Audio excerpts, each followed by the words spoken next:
Harapan dari Ibu Terima sendiri, Bu, kepada keluarga, kepada anak-anak apa, Ibu? Ya mudah-mudahan terbuka pintu hatinya, nanti masih sayang sama kita, masih ngambil kita, atau masih nengok ke kita gitu, sewaktu-waktu Saya gitu merinding banget. aja.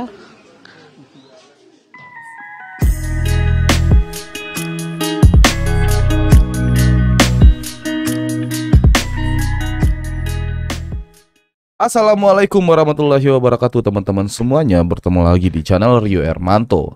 Hari ini aku bakalan membahas tentang sebuah berita yang sempat viral beberapa hari yang lalu, di mana ada 3 orang anak yang mengirimkan ibunya yang sudah lansia ke sebuah yayasan. Nah, dari sini tuh muncul banyak pertanyaan dari kalangan netizen. Apakah yang sedang difikirkan oleh si anaknya sampai-sampai mengorbankan si ibunya? Nah, kalau gitu langsung aja ya. Sebelum kita cari fakta-faktanya, kita bakalan coba lihat seperti apa beritanya. Dan aku tuh sudah nemu beritanya itu dari sebuah akun Instagram dari @neng_update. Langsung aja kita coba cek beritanya. Nah, di sini captionnya adalah Ibu Terima mengaku betah di yayasan, namun ibu masih menaruh harapan terhadap anak-anaknya agar suatu hari nanti bisa menjemputnya atau minimal menengoknya di yayasan. Yang sabar ya Bu, semoga ibu sehat selalu. Ini sumbernya diambil dari TV One. Nah, kemudian kita lanjut di slide kedua. Itu ada sebuah video dari si ibunya yang sempat diwawancari oleh salah satu stasiun TV nasional ya. Di sini TV One. Kita langsung aja coba dengar penuturan langsung dari si ibunya. Dapat kontak begitu dari pihak keluarga? Nggak ada.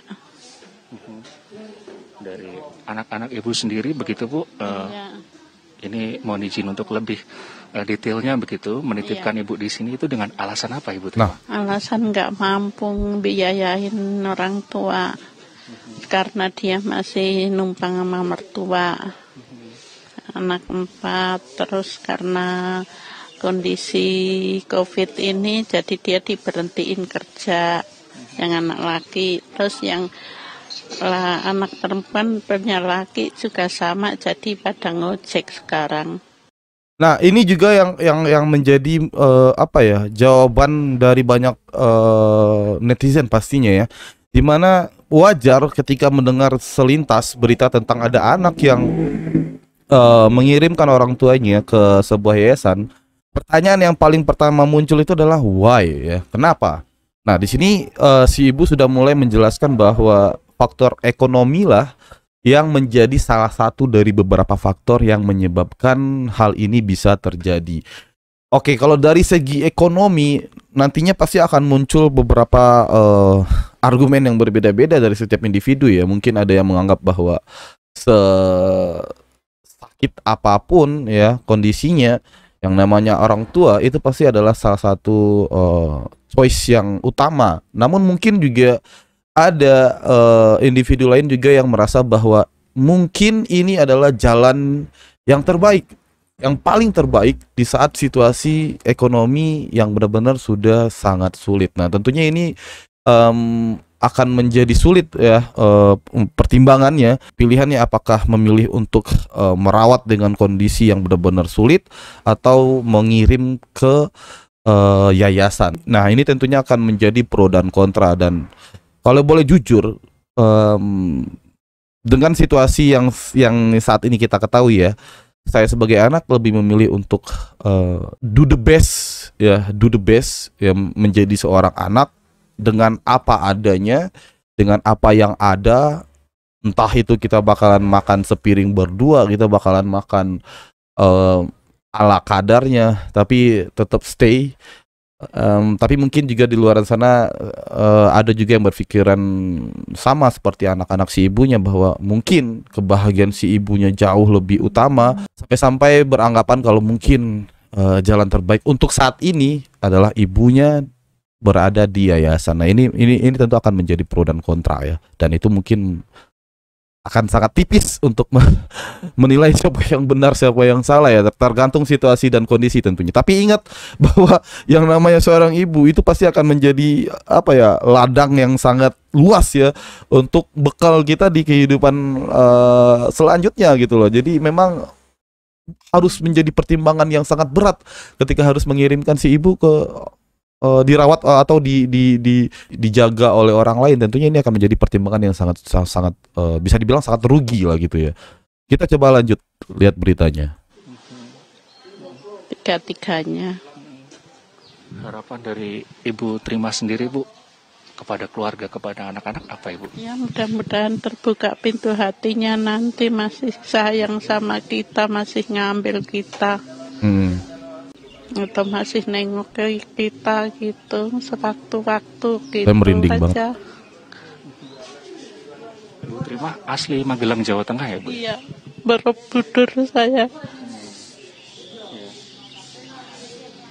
Di Magelang masih ada family, Bu? Masih ada kerabat begitu? Ada adik sendik sesatu, cuman habis nikah, jadi kita juga nggak enak nyampur sama dia. Ya, apa ya?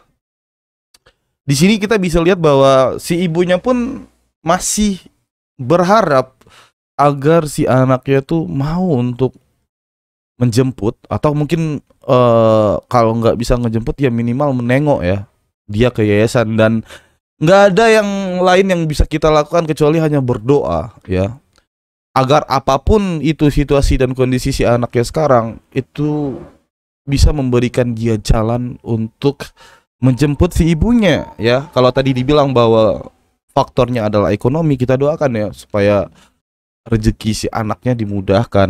Apalagi dengan adanya dengan viralnya berita ini, kita nggak tahu, bisa jadi aja menjadi jalan bagi si anaknya untuk bisa bangkit dari situasi dan kondisinya ya, kita nggak tahu ya. Dan kemudian berhasil menjemput si ibunya ke yayasan. Atau anggap kalau keadaannya adalah pandemi ya, tadi sempat juga dibilang bahwa gara-gara pandemi ya, kita doakan semoga pandemi ini bisa segera berakhir, dan tentunya nggak hanya untuk keluarga si ibunya, juga untuk kita semua juga ya. Dengan berakhirnya pandemi bisa membuat kita lebih baik dari keadaan sekarang yang memang rata-rata ya, dari kalangan nggak hanya kalangan menengah ke bawah sih kayaknya, dari kalangan atas pun juga sekarang juga berada di titik-titik terendah juga ya. Karena ini juga berdampak untuk segala aspek gitu ya, nggak cuman kalangan menengah ke bawah. Ya cuman ya itu aja sih paling yang bisa kita lakukan ya, ketimbang kita yang hanya bisa kayak ngejudge si anaknya, kayak apaan sih lu, anak lu apaan sih lu sebagai anak kayak gini. Kayak lebih baik kayak kita doain aja gitu ya. Ya kita nggak tahu kan kondisi si anaknya kayak gimana. Ya kalau hitung-hitungannya anak ngirim ibunya ke yayasan udah pasti rugi lah. Ya, kita pasti sepakat bahwa keputusan si anak untuk mengirim ibunya ke yayasan itu udah pasti rugi besar. Namun yang harus kita sadari juga, yang harus kita pahami juga, ada something juga nih pasti nih dari si anaknya, kenapa dia memilih untuk melakukan kerugian besar ini ya. Kita nggak tahu itu apa, dan sebelum kita cari tahu ya alangkah lebih baiknya kalau kita nggak ngejudge dulu nih ya kan.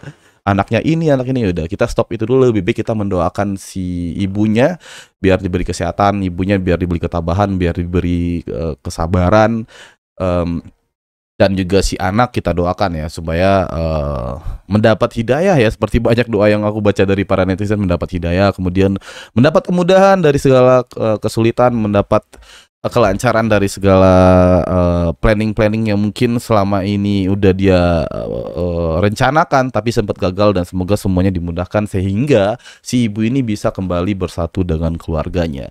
Oke teman-teman, dan ya mungkin segitu dulu video kali ini ya. Terima kasih banyak sudah menonton. Satu paling sih yang mungkin menjadi poin di video kali ini, bahwa ketika kita melihat sebuah berita, judge si berita itu dengan kondisi kita berada di dalamnya gitu loh. Misalkan kayak kita mau ngejudge si anaknya ya, wah anak ini anaknya kayak gini, wah anak nggak tahu diri ini. Coba kita berada di posisi si anaknya gitu loh. Ada nggak sih anak yang tanpa alasan untuk mengirim orang tuanya ke sebuah yayasan? Tentunya ini adalah menjadi salah satu pertimbangan yang berat bagi si anaknya ya. Dan yang pertama harus kita lakukan adalah mendoakan, daripada kita harus menjudge negatif terhadap si anaknya. Oke, mungkin segitu dulu video kali ini. Terima kasih banyak sudah menonton. Semoga bisa bermanfaat. Sampai bertemu di video selanjutnya. Bye-bye. Assalamualaikum warahmatullahi wabarakatuh.